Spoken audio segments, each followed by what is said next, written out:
Det började en gång för länge sedan. Jag var liten men jag minns det än så väl. Alla planer som jag hade för mitt liv, de var så tydliga för mig som på en film.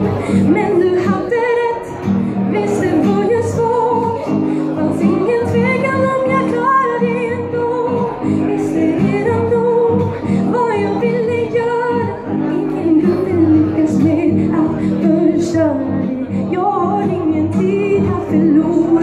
Alla kan som vill och ingen drömmar är för stora.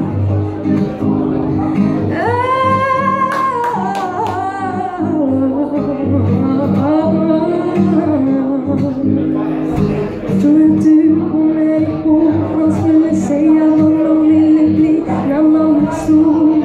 Men vi var i de stora stjärnornas kropparna var små. Det kunde inte fröken förstå. Men du hade rätt, visst det var ju svårt. De sa skaffa dig ett riktigt jobb ändå. Om jag hade lyssnat på allt det som sades då, hade jag blivit den jag är idag. Så tack för allt som hände mig. Jag tackar alla människor jag delat mina stunder med. Känner mig fri och jag vill leva med på grund av er. Resten av mitt liv så jobbar jag för att ge tillbaks.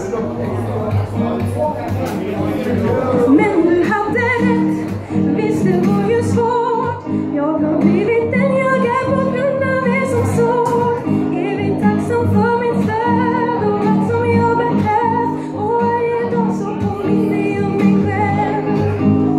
Min mamma och min pappa och min moster och min mormor och min morfar och min syster